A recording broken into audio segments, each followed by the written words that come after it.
ก็ขอยกมือ10 นิ้วกราบนบนอบน้อมยังพระติรัตนเกี่ยวเจ้าตั้ง3 ประการอันมีพระพุทธพระธรรมพระสงฆ์อันเป็นสรณะที่เปิ่งตีเคารพนับถืออันสูงสุดในชีวิตกราบคารวะแตบไต้ไวยสาปารมีธรรมพระมหาเถรานุเถระเจ้าคณะพระสังฆาธิการภิกขุสงฆ์สามเณรจุตนจุองค์โดยความเคารพขอเจริญสุขเจริญปรญาติโยมศรัทธาสาธุชนพุทธบริษัทติ่นจองห้องวัดจุหนุ่มเท่าใจหญิงขอน้อมต้อนรับทุกท่านเข้าสู่รายการมรดกธรรมกำเมืองและสาระธรรมกำเมืองต่างสถานีวิทยุกระจายเสียงพระพุทธศาสนาแห่งชาติและสังคมคลื่นเพื่อการศึกษาพระพุทธศาสนาและวัฒนธรรมคลื่นพระพุทธศาสนาและจริยธรรมตลอดจนคลื่นวิทยุสีขาวเพื่อเจ้าประชาส่งสัญญาณออกอากาศต่างสถานีวิทยุวัดไฟหินตำบลสุเทพอำเภอเมืองจังหวัดเชียงใหม่ในระบบคลื่นความถี่ FM 104.50 เมกะเฮิรตซ์สถานีวิทยุคลื่น FM 96.0 เมกะเฮิรตซ์และสถานีวิทยุในเครือข่ายคลื่นวิทยุสีขาวทุกสถานีตั้งแต่จังหวัดน่านจังหวัดแพร่จังหวัดเชียงรายจังหวัดพะเยาจังหวัดเชียงใหม่ลำพูนลำปาง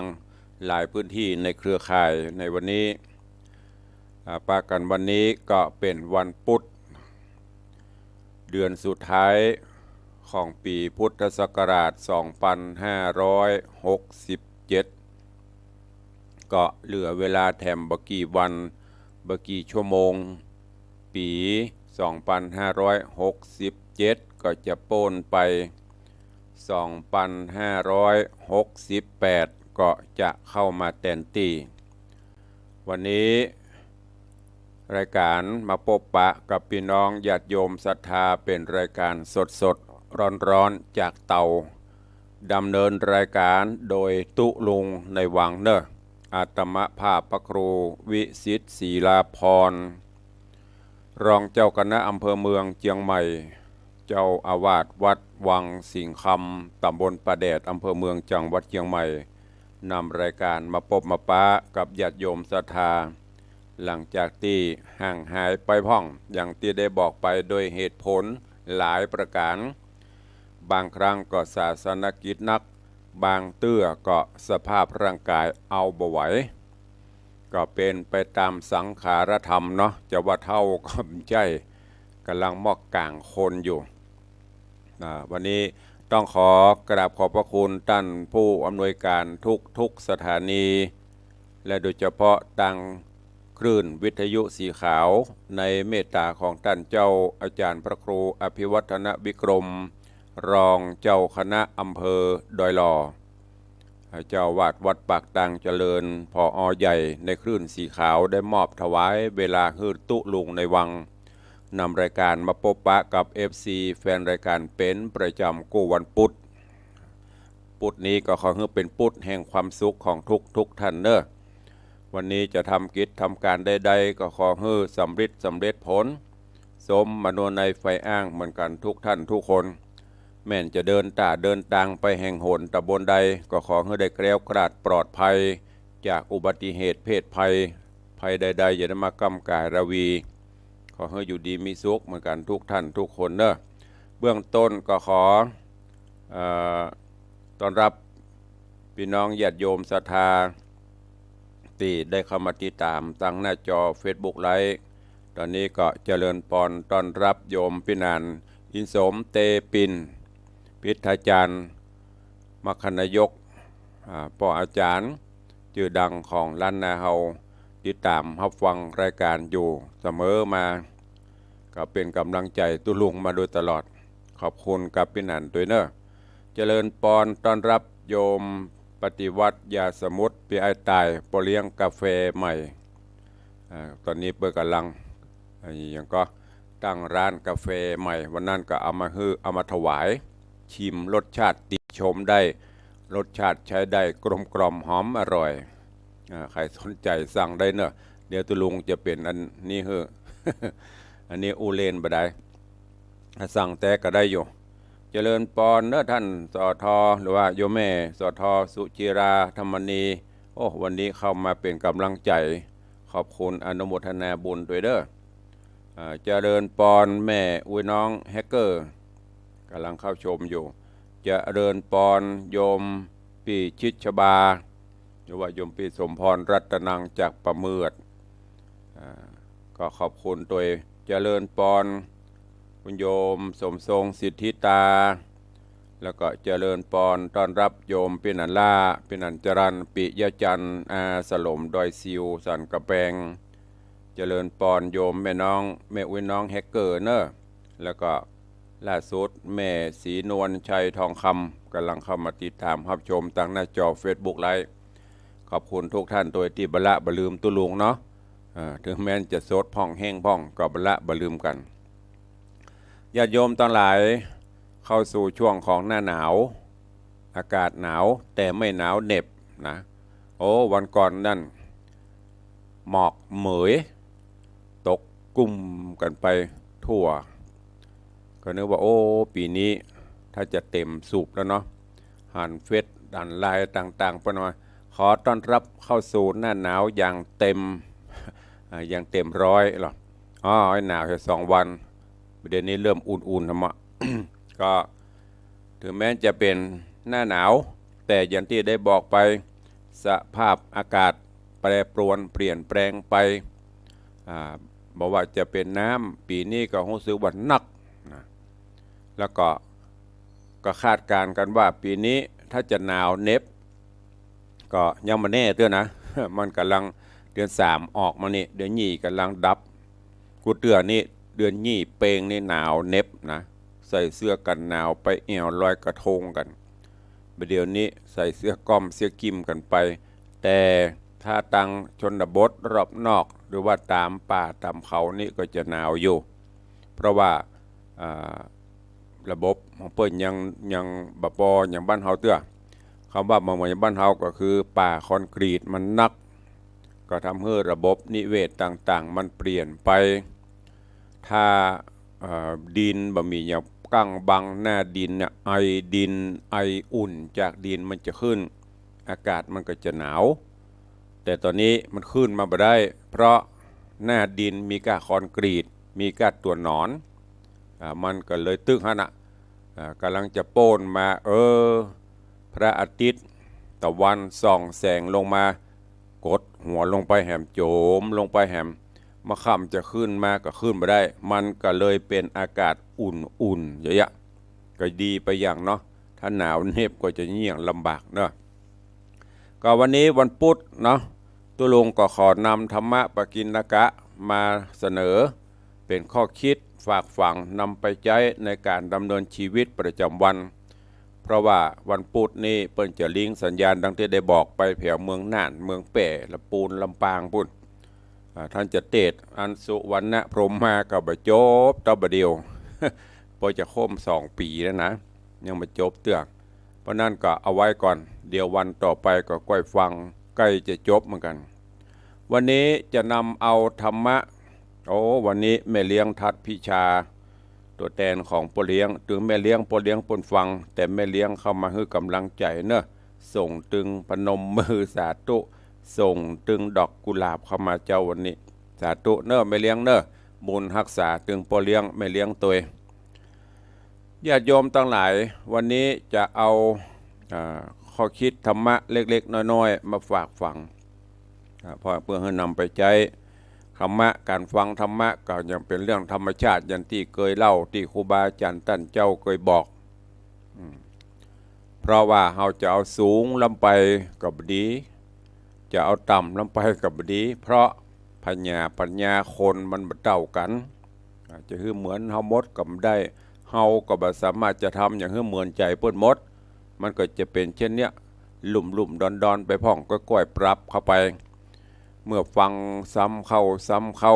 ก็จะได้นำไปคิดพิจารณาเอาไปใช้ในการดำเนินชีวิตตัวเองวันนี้จะฝากข้อคิดธรรมะในเรื่องของร่มเงาพระพุทธศาสนาหรือว่าร่มเงาของพระศาสนาท่านทั้งหลายถึงวันที่บ้านเมืองเฮาแคล้วคลาดปลอดภัยรอดจากเหตุการณ์ต่างๆส่วนหนึ่งก็มาจากพระพุทธศาสนาส่วนหนึ่งก็มาจากหลักธรรมคำสอนขององค์พระชินวรสัมมาสัมพุทธเจ้าโอ้น้อมกราบถวายการต้อนรับพระเดชพระคุณหลวงพ่อธรรมรโคโกมุตพุทธรังสีเนอเจ้านี้เข้ามาส่องมาพอตัวลูกพระหลานตัวน้องตัวนุ่งกำลังนำเสนอธรรมะก็ได้ติดตามกันวันนี้ท่านเจ้าเข้ามาตั้งกรุงเทพถ้าจะหนาวเนาะหลวงพ่อเนาะทางเชียงใหม่เขาหมอกอุ่นๆเนอะอย่างที่บอกไปตะกี้ นี่หลวงพ่อธรรมรโคโกมุตสิทธิการจากกรุงเทพวัดโกมุตพุทธรังสี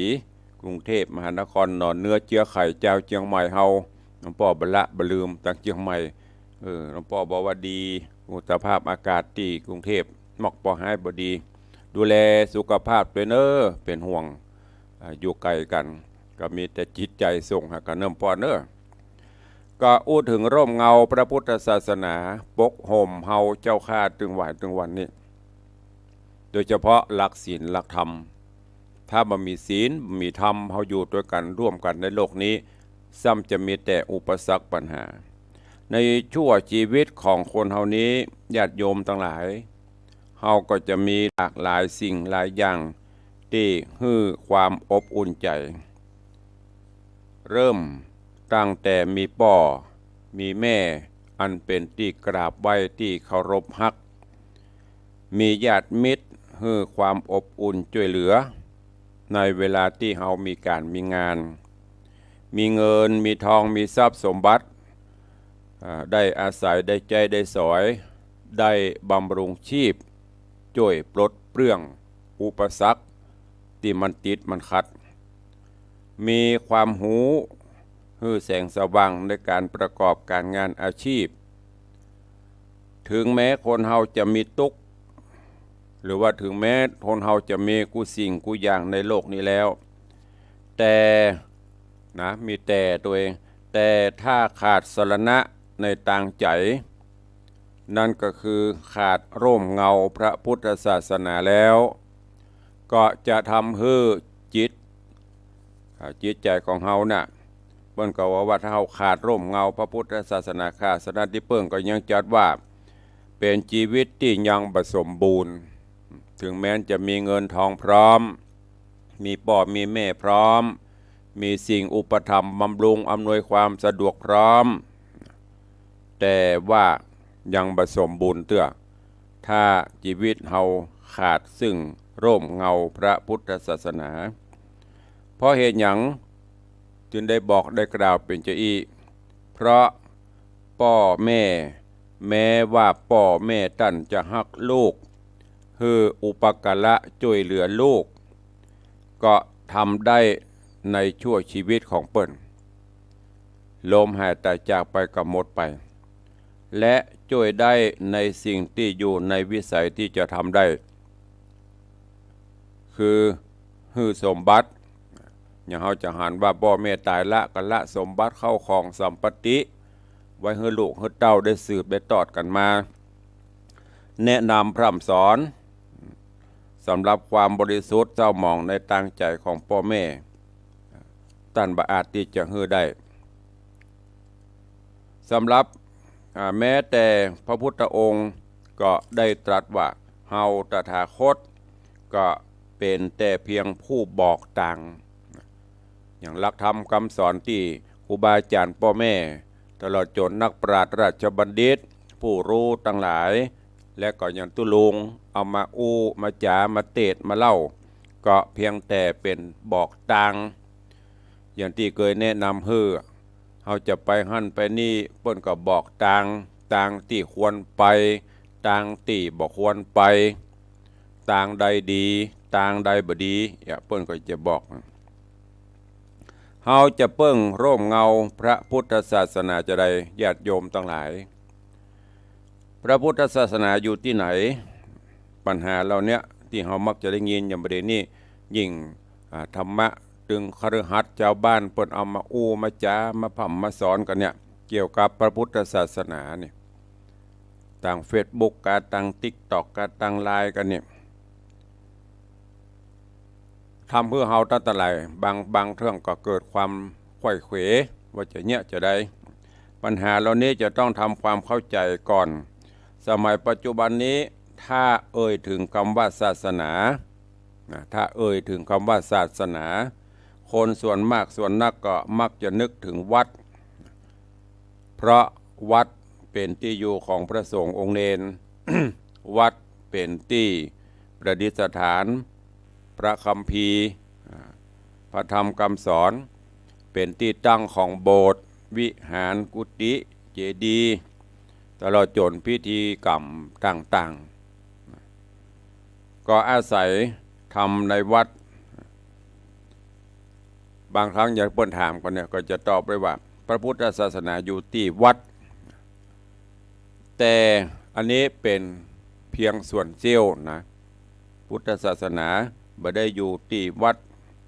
ยังไม่ใช่เป็นคำตอบที่สมบูรณ์เตื้อแต่ที่จริงแล้วญาติโยมทั้งหลายพระศาสนาบ่ได้อยู่บ่ได้มีอยู่แต่เพียงในวัดบ่ได้มีที่ตุเจ้าบ่ได้มีที่โบสถ์บ่ได้มีที่วิหารเจดีย์อันนี้ยังไม่ใช่เป็นตัวศาสนาพระสงฆ์โบสถ์เจดีย์วิหารเป็นแต่เพียงเรื่องของศาสนาหรือส่วนประกอบของพระศาสนาเท่านั้นพระพุทธองค์ตรัสรู้อนุตตรสัมมาสัมโพธิญาณณภายใต้ต้นไม้มหาโพธิ์หรือว่าต้นไม้สลีฝั่งแม่น้ำเนรัญชลาน่าจะตอบปัญหาว่าพระพุทธศาสนาอยู่ที่หั่นหน้าที่นั้นก็ยังไม่ใช่ที่อยู่ของศาสนาเตื้อเป็นแต่เพียงที่เป็นสถานที่พระพุทธองค์ท่านเจ้าได้บำเพ็ญสมณธรรมตานต่อมาพระพุทธศาสนาพร้อมโดยพุทธอัครสาวกได้ทรงประกาศพระศาสนาก็มีคนเคารพเลื่อมใสยอมฮับไปปฏิบัติจนกระทั่งถึงสมัยของพระเจ้าอโศกมหาราชพระองค์ก็ทรงเลื่อมใสในพระพุทธศาสนาได้ทรงสร้างโบสถ์เจดีย์วิหารไว้อย่างมากมายก็กล่าวกันว่าเป็นยุคที่พระพุทธศาสนาเจริญยุคหนึ่งจากนั้นพระพุทธศาสนาก็แพร่ไพศาลเข้ามาสู่เมืองไทยจนกระทั่งถึงสมัยปัจจุบันเฮาก็จึงมีโบสถ์มีวิหารมีเจดีย์ไว้สักการะบูชาจะหันได้ว่าโบสถ์เจดีย์วิหารเกิดขึ้นเพราะอาศัยความเลื่อมใสในหลักธรรมคำสอนในทางพระพุทธศาสนาก็จึงกล่าวได้ว่าโบสถ์ก็ดีเจดีย์วิหารกุฏิอันนี้ยังไม่ใช่เนื้อแท้ของศาสนาเตื้อแล้วอันอย่างเล่าญาติโยมทั้งหลายที่เป็นแก่นเป็นเนื้อแท้ของพระพุทธศาสนาญาติโยมท่านทั้งหลายการปฏิบัติตามหลักธรรมคำสอนคือการที่เว้นจากการประพฤติชั่วแล้วก็ทำจิตใจของตนให้หมดจดสดใสผ่องแผ้วอันเนี้ยชื่อว่าเป็นเนื้อแท้เป็นแก่นแท้ของพระพุทธศาสนาเพราะฉะนั้นญาติโยมท่านทั้งหลายเฮาได้จะเปิ้งห่มเปิ้งเงาของพระพุทธศาสนาจึงบ่จำกัดว่าจะอยู่ที่ไหนแม้ว่าที่หั่นบ่มีโบสถ์บ่มีวิหารมีกุฏิหยังเฮาก็สามารถประพฤติวัดปฏิบัติธรรมได้นั่นก็คือให้จิตใจเฮาเนี่ยมั่นคงตรงต่อพระรัตนตรัยเกี่ยวเจ้าทั้ง3ประการยึดถือเอาพระพุทธพระธรรมพระสงฆ์เป็นสรณะที่เปิ้งที่เคารพนับถืออันสูงสุดในชีวิตประพฤติปฏิบัติตามหลักธรรมคำสอนที่องค์พระชินวรสัมมาสัมพุทธเจ้าพระองค์ได้ ศึกษาค้นพบหรือว่าได้ตรัสรู้แล้วได้นำมาพร่ำสอนชี้แนะชี้นำบอกทางถูกทางดีให้กับเหล่าพุทธศาสนิกชนทั้งหลายนำไปใช้ในการดำเนินชีวิตประจำวันนั่นแหละคือเป็นห่มเงาที่จะสามารถเบิ่งปะอาศัยได้อย่างที่เราได้รู้ได้ทราบกันไม่ว่าจะเป็นหลักอริยสัจสี่ไม่ว่าจะเป็นหลักธรรมคำสอนต่างๆแม้แต่หลักศีลหลักธรรมละชั่วประพฤติดีก็หมายถึงว่าสิ่งที่เขาว่ามันบดีบางงามทำแล้วเดือดร้อนตัวเก่าทำแล้วเดือดร้อนคนอื่นนำมาซึ่งความเสื่อมเสียมาสู่ตัวเก่าสู่ครอบครัวสู่วงศาคณาญาติอันนั้นละ ควรจะเว้นสิ่งไหนที่ทำลงไปแล้วสามารถนำมาซึ่งเกียรติยศชื่อเสียงมาให้ตัวเก่ามาให้ครอบครัวบาสร้างความเดือดร้อนให้กับไผทำแล้วเป็นสิ่งที่ดีต่อบุคคลรอบข้างต่อประเทศชาติต่อพระศาสนาต่อสถาบันพระมหากษัตริย์อันนั้นแหละควรที่จะทำกันไปถึงวันนี้ญาติโยมทั้งหลายการสอนธรรมการแนะนำธรรมะต่างสื่อต่างๆก็นักบางท่านก็สอนในต่างที่ดีที่ถูกบางพ่องก็ผิดท่องถูกข้องก็ใส่เอาเนาะเฮาไปว่าเปิ้นเนอะการสอนไปเฮาก็เลือกเอาบางครั้งมันก็อาจจะบ่ถูกจริตเช่นการอู้กันจาการสอนอย่างไปก็ที่แท้จริงแล้วก็คือเป็นหลักธรรมคำสอนขององค์พระสัมมาสัมพุทธเจ้าอย่างที่บอกแต่ต้นนั่นแหละทุกท่านทุกคนเพียงแต่เป็นผู้ชี้แนะเพียงแต่เป็นผู้บอกทางแม้แต่อย่างตุลุงอู้จ๋านำธรรมะฝากกับญาติโยมทั้งหลายในเวลานี้ก็เป็นแนวทางเป็นช่องทางเอาบ่เอาปฏิบัติบ่ปฏิบัติอยู่ที่ญาติโยมลองเอาไปคิดก่อนพุทธเจ้าบอกว่าจะไปฟังเชื่อจะไปฟังหันว่าเฮาเป็นพุทธเจ้าจะไปฟังหันว่าเฮาเป็นครูบาอาจารย์เอาไปคิดพิจารณาที่สำคัญเอาไปลองปฏิบัติก่อนเมื่อหันว่าเป็นสิ่งที่ดีเฮาก็ค่อยปฏิบัติไปเปิ้นบอกหนทางนี้เป็นทางครุขระเฮาก็ดันไปอยู่สุดท้ายมันก็ตกมงตกหลุมเปิ้นบอกหนทางเส้นนี้ราบเรียบสะดวกสบายน้ำไหลไฟสว่างต่างสะดวกเฮาก็บ่ไปกันสุดท้ายปัญหาก็เกิดขึ้นถ้าใครจะมาแก้ก็นอกจากตัวเก่าท่านที่จะแก้ผู้อื่นเพียงแต่เป็นผู้ชี้แนะชี้นำแม้แต่หลักธรรมคำสอนของพระพุทธเจ้าพระองค์ได้ทรงปฏิบัติได้ทรงใจมาแล้วหันว่าเป็นทางดีเปิ้นก็นำมาชี้แนะชี้นำถึงวันนี้เขาต้องอาศัยร่มเงาพระพุทธศาสนาท่านจะอาศัยสิ่งอื่นบ้านเมืองเขาก็ยังว่านยังมีกิเลสตัณหากันอยู่มีแต่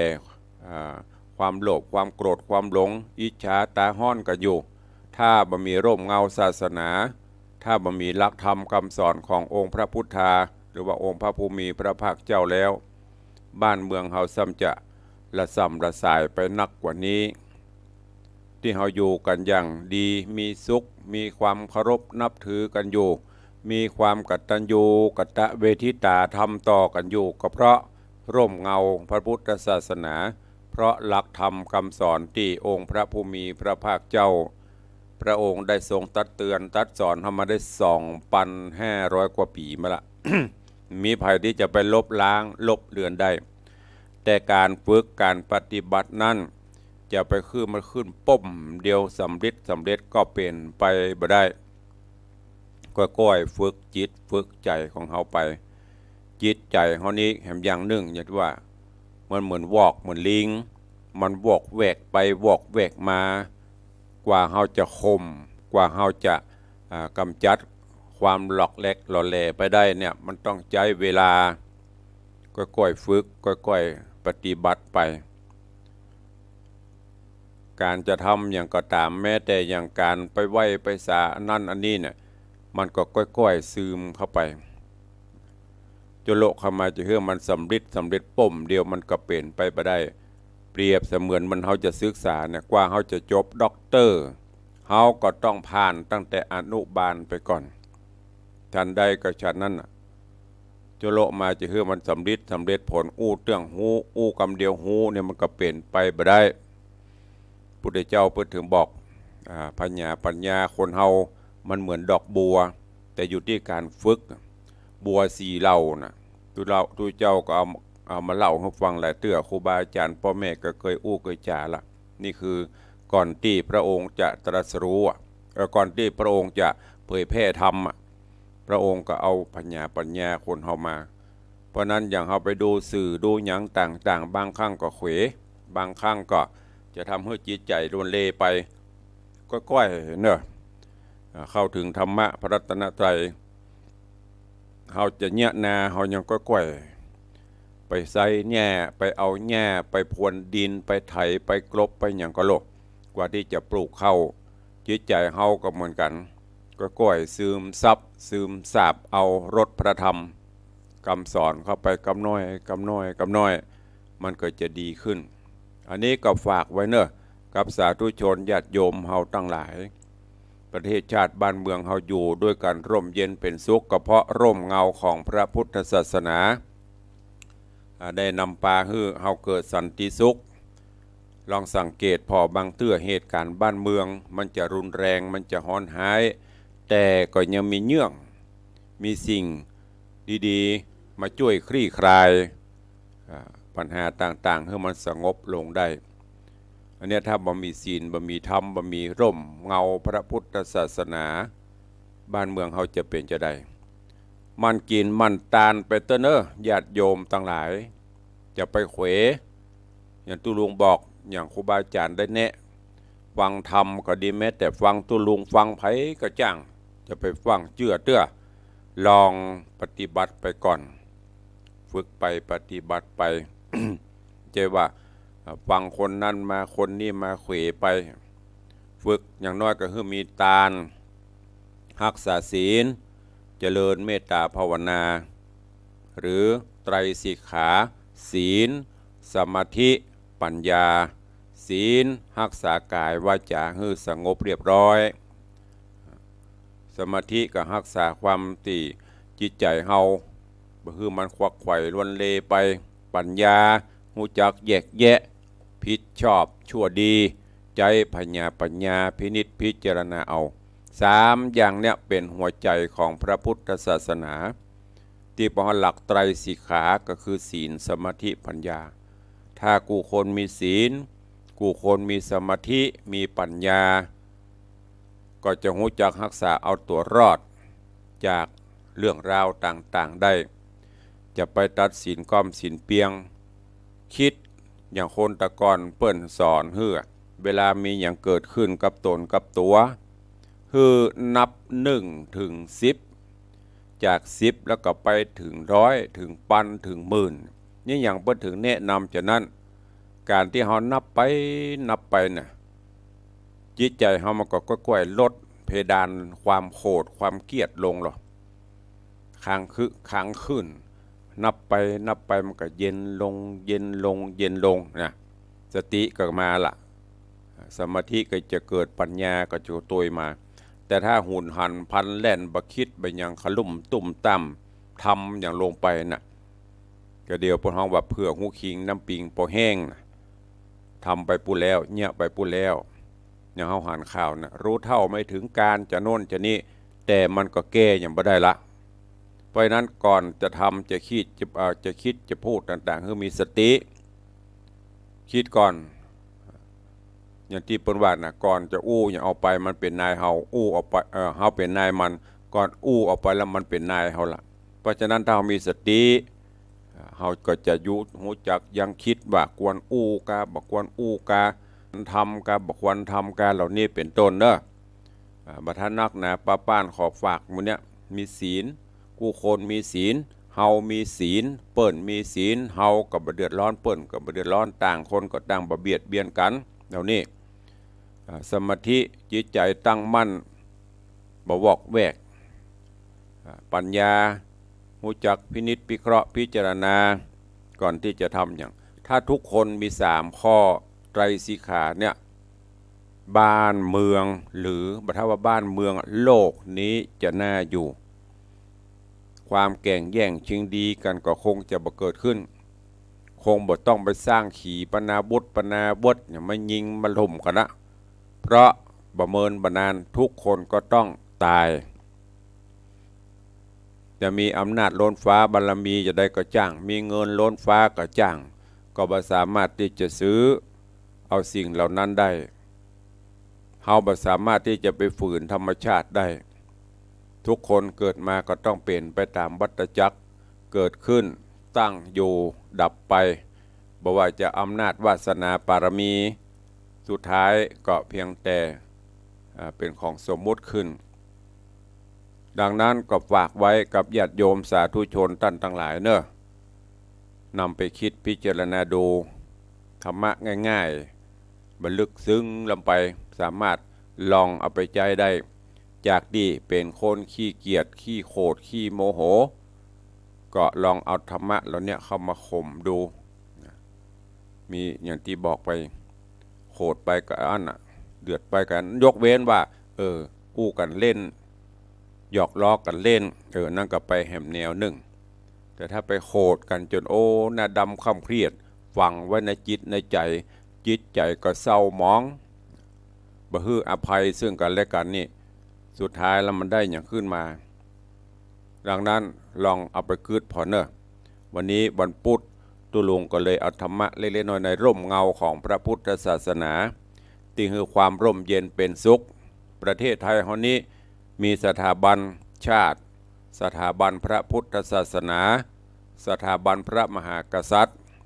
3สถาบันหลักนี่แหละที่เราอาศัยร่มเงาอยู่ขาดหลักใดหลักหนึ่งไปบ่ได้ถ้าขาดหลักใดหลักหนึ่งก็เป็นนั้นว่าสิ้นชาติบ้านเฮาไปอย่างแต่ว่านี่พอเปิ้นสวนสนาม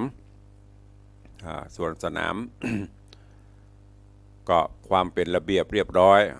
ก็เกิดมาจากอย่างเกิดจากความฝึกเกิดจากความอดทนพอทหารเพิ่นยืนเป๊ะพออย่างตุ๊กตาใช้เวลาเป็น 3-4 ชั่วโมงกว่าที่ในหลวงเพิ่นจะเสด็จเสร็จแล้วก็ต้องเตวเป็นระเบียบเรียบร้อยเนี่ยก็คืออาศัยหลักศีลหลักธรรมความอดทนความมีระเบียบความมีวินัยนำมาซึ่งความสำเร็จบ้านเมืองเราต้องอาศัยการอยู่ร่วมกันอย่างนี้บ่แข่งแย่งชิงดีบ่ว่าไผ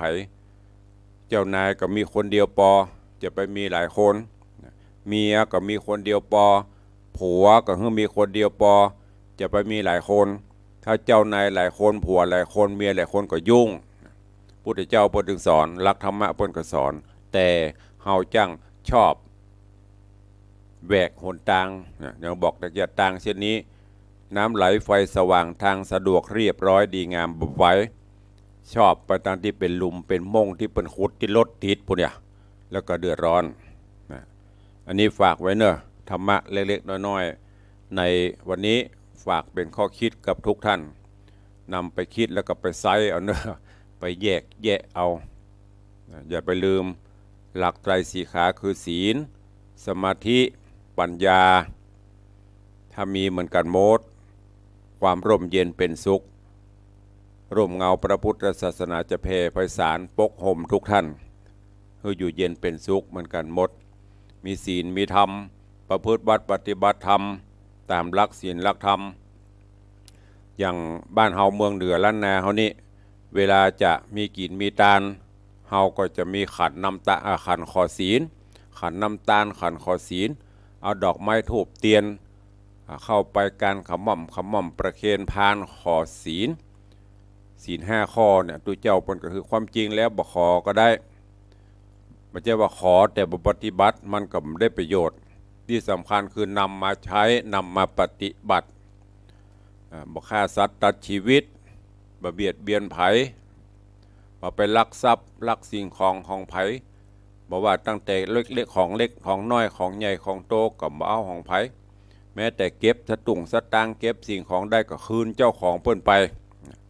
บ่ไปลักจุเลิกเล่นจูสู่ผัวเมียไผลักเดียวใจเดียวผัวเดียวเมียเดียวบ่ไปอู้จายุแยงแต่แข็งหัวไปยุโยงปลูกปั่นส่อเสียดเดือดร้อนไผตลอดจนบรรนำสิ่งเสพติดต่างๆเข้าสู่ร่างกายก็จะมีความสุขกันเนอะมีความสุขดังนั้นฝากกับข้อคิดกับญาติโยมต่างหลายในวันนี้เนอะลองนำไปใช้ในการดำเนินชีวิตประจำวันตัวเองเข้าสู่โหมดต้ารายการเนาะเหลือเวลาแถมน้อยเดียวก็จะโหมดละก็ตุลุงขอนำข่าวสารงานคณะสงฆ์ข่าวสารงานบุญมาแจ้งให้อีป่ออีแม่ได้ฮู้ได้ทราบได้ร่วมโมทนาบุญกันเนอะก็เบื้องต้นข่าวแรกวันพุธนี้วันป่อแห่งชาติวันป่อแห่งชาติถ้าเป็นแต่ก่อนนี้ก็จะเป็นวันเฉลิมพระชนมพรรษาวันคล้ายวันพระราชสมภพของพระบาทสมเด็จพระชนกาธิเบศรภูมิพลอดุลยเดชมหาราชบรมนาถบพิตรวันป่อแห่งชาติเนอะที่วัดคันธารามตงอ้อตำบลสันกลางอำเภอตำบลบ้านกลาง อำเภอสันปะตองจังหวัดเชียงใหม่ในเมตตาปรมีของท่านเจ้าอาจารย์พระมหาบัณฑิตญาณเมธีพร้อมคณะศิษย์ศิลปินนักร้องญาติโยมศรัทธาปกาคหบดีจะได้ร่วมกันจัดพิธีบรรพชาอุปสมบทพระสงฆ์องค์เนรจำนวน89รูป89ตนเพื่อน้อมถวายแด่ดวงพระวิญญาณของพระบาทสมเด็จพระชนกาธิเบศรภูมิพลอดุลยเดชมหาราชบรมนาถบพิตรพระบาทสมเด็จพระเจ้าอยู่หัวรัชกาลที่9ในการนี้ก็เชิญญาติโยมต่างหลายเนอะไปร่วมในการบรรพชาอุปสมบทที่วัดคันธารามตงอ้อในวันพุธนี้ท่านใดมีเจตนาใครนำหงตาลข้าวน้ำโภชนะอาหารหรือจะไปร่วมเป็นเจ้าภาพในการบรรพชาอุปสมบท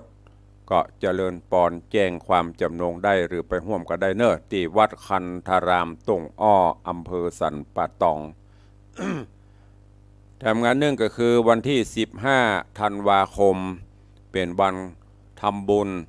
สถานีวิทยุคลื่น96เมกะเฮิรตซ์ของในความอุปถัมภ์ของมูลนิธิพระบรมธาตุเจ้าดอยสุเทพเนอะน้อมเอิญเจิญจวนญาติโยมศรัทธานาบุญที่ได้ติดตามรับฟังตังคลื่น96ก็ไปร่วมกันเนอะใครจะเอาคงกินคงตานไปร่วมก็ได้หรือจะร่วมบริจาคจตุปัจจัยเพื่อเป็นกองทุนใจใจในการบริหารงานของสถานีวิทยุทุกรายการเนอะทุกรายการของตุลุงก็จะแบ่งต้นไปร่วมเปิ้นใครจะร่วมบุญกับตุลุงก็ร่วมได้ตามจิตเจตนาศรัทธาเพื่อที่จะได้นำปาเอาจตุปัจจัยไปบริหารงานของสถานีวิทยุตัวเองในวันที่15ธันวาคมที่จะถึงนี้เนอะนอกจากนั้นในวันที่31ธันวาคมส่งท้ายปีเก่าต้อนรับปีใหม่เชิญญาติโยมท่านทั้งหลายร่วมฟังเทศน์ฟังธรรมมหาจารย์เวสสันตระหรือมหาจารย์เวสสันดรจาดกที่วัดตงหมื่นน้อยตำบลหนองหานอำเภอสันทรายจังหวัดเชียงใหม่เนอะ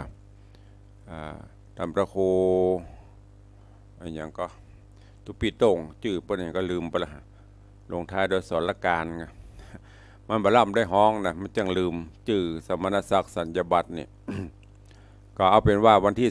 31ใครจะไปเป็นเจ้าภาพกันเทศกันทำจะนำหงตาลอย่างไปห่วมเปิ้นตลอดวันตลอดคืนเนอะที่วัดตุ้งหมื่นน้อย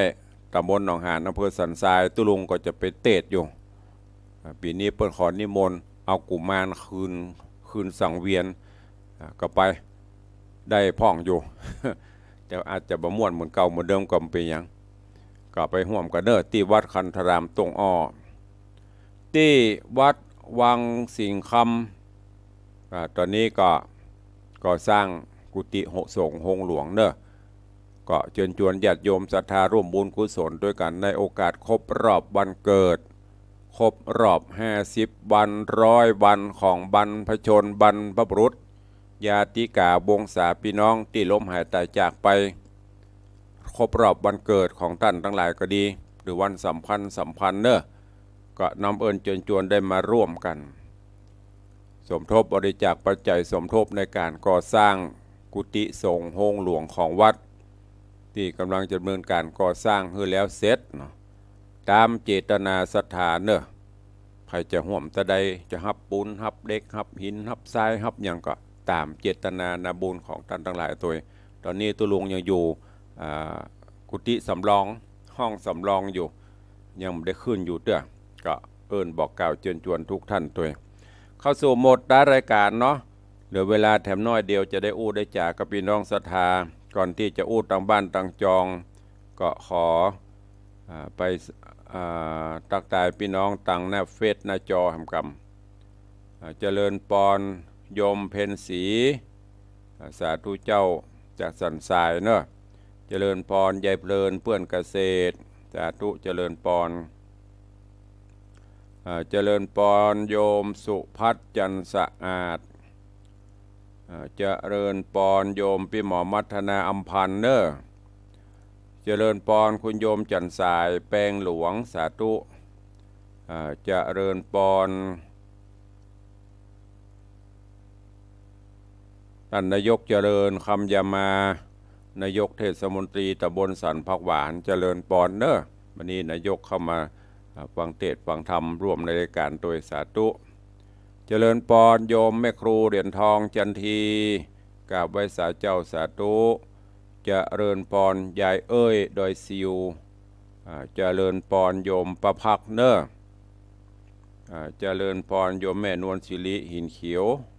กับใบสาเจ้าสาธุอันนี้เป็นต่างหน้าจอเฟซบุ๊กไลฟ์ต่อไปจะไปต่างบ้านต่างจองเนอะจะไปต่างบ้านต่างจองต่างบ้านต่างจองใครฟังอยู่ที่ไหนต่างใดตั้งแต่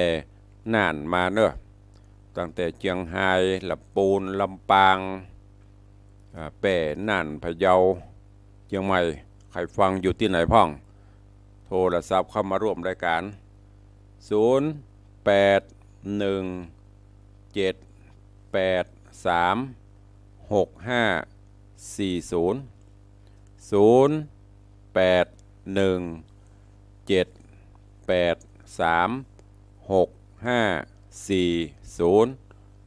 ใครจะห่วมใครจะอู้ตัวตุลุงเข้ามาเนอะเจริญพรเด็กชายบุญธรรมจากเวียงป่าเป้า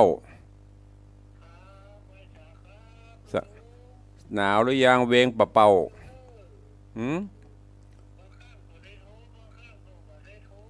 มันเป็นยังป่อคะแนนส่งใจให้กันเนาะหนาวหรือยังเวียงป่าเป้าเวียงป่าเป้าหนาวแล้วกะ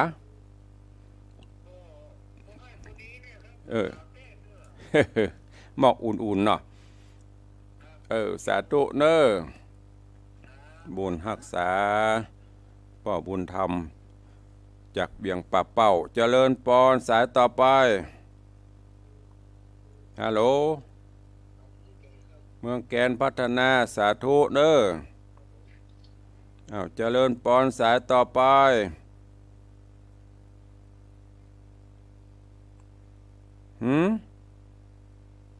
อย่างก็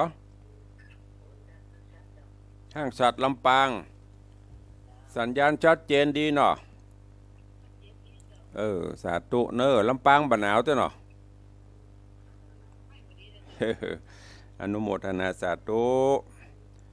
สายต่อไปเจริญปอนจากทางใดป่าไผ่เจ๊จ้างสารกระแปงสาธุเนอบุญรักษาเจริญปอนสายต่อไปจากเสมิงบ่สาธุเนอแม่อุ้ยอินอนุโมทนาสาธุจากเสมิงโมทนาสาธุแม่เนอขอ อบอุ่นโยมแม่อินนี่เพิ่นส่งกล้วยอบน้ำผึ้งมาถวายตลอดขอบคุณด้วยจากเสมิงนะเอาสายต่อไป0817836540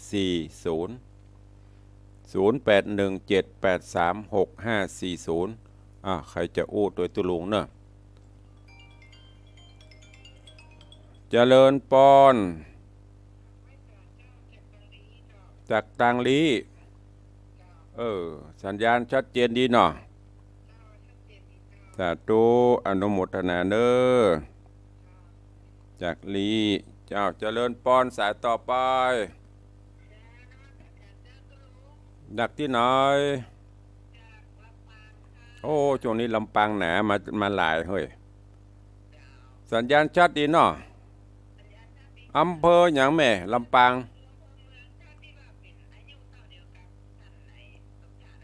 อ๋อเซียวตุลุงสมชาติบ่ สาธุเนออนุโมทฮะพิมพ์จะได้ก็วัดวังสิงห์คำไหมกันไหมเข้าไปที่เข้าไปเฟซบุ๊กของวัดวังสิงห์คำน่ะสาธุเนอจะเลิญปอนเจ้าสายต่อไปเจริญปอนจากที่ไหนโอ้วันนี้ลำปางครองแชมป์เฮ้ย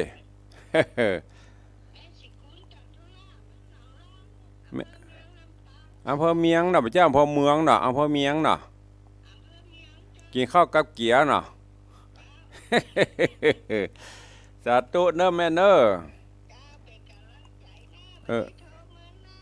ก็ว่าโอ้วันนี้ดีใจวันนี้FCเข้ามาโลตึงในเฟซตึงสถานีวิทยุขอบคุณเนอะว่างๆกับมาหาตุลุงเนอะตุลุงอยู่กับศรัทธากับวันพุธนะอนุโมทนาสาธุวันนี้ลำปางของแชมป์เจริญปอนอันนี้จากดังใดโอ้ลำปางทำลายสถิติของแชมป์วันนี้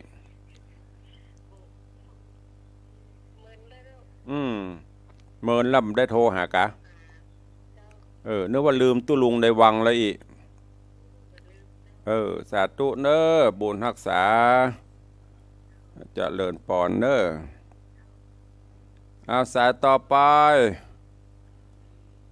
จะเลิญปอนจะ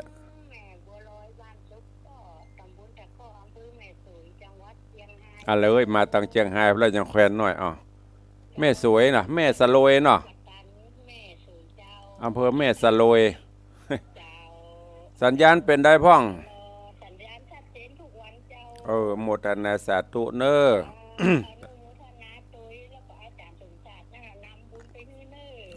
สาธุเนอบุญรักษาตุลุงสมชาตินี่เพิ่นมีแฟนคลับนักแต่ตุลุงพอเพิ่นออกถึงวันตุลุงนี้อาทิตย์ละครั้งญาติโยมก็เลยยังจำกันได้อยู่สาธุขอบคุณหลายๆเนอใครจะอู้ตัวตุลุงแหมเข้ามาเนอโอ้วันนี้มากันหลวงกันหลายตึงลำปางตึงเจียงไฮ้ตึงเมืองแป่เมืองนานเข้ามากันหลวงหลายก็นึกว่าโอ้เปิ้นไทยละลืมตุลุงพละกะอีกก็กูวันพุธเนอะปะกับตุลุงตังคลื่นสีขาว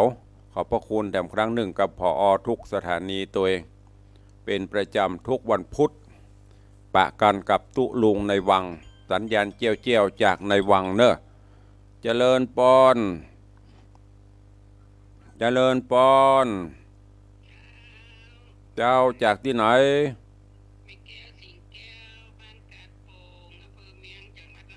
โอ้ดีลำปางของแชมป์เนอะพี่น้องตะลำปางสัญญาณชัดดีเนาะแม่เนาะ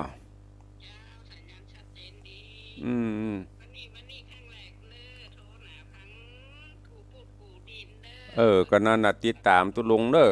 ไปละกันนะ กำลังจวยสาธุสาธุบางปุดก็หายเนอะสุมาอภัยตัวนั้นแม่เนอะเตื้อกับมีภละกิจตัวสาธุอนุโมทนาสาธุ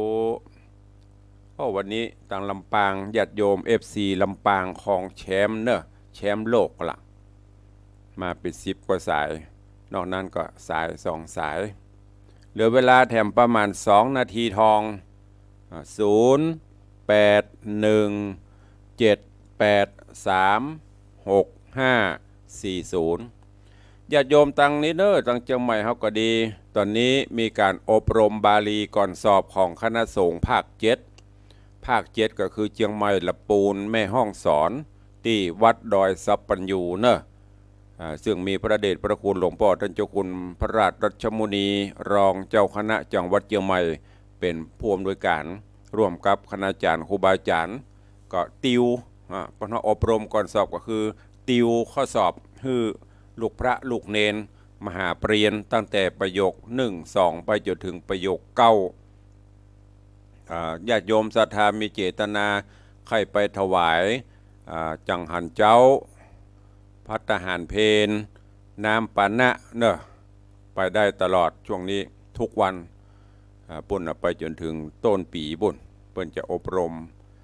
ไปถึงวันมีประมาณ300 กว่ารูปนะ300 กว่ารูป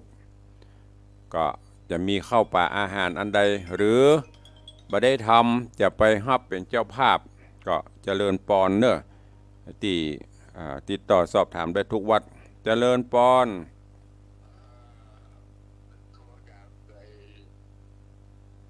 บ้านใหม่พัฒนานา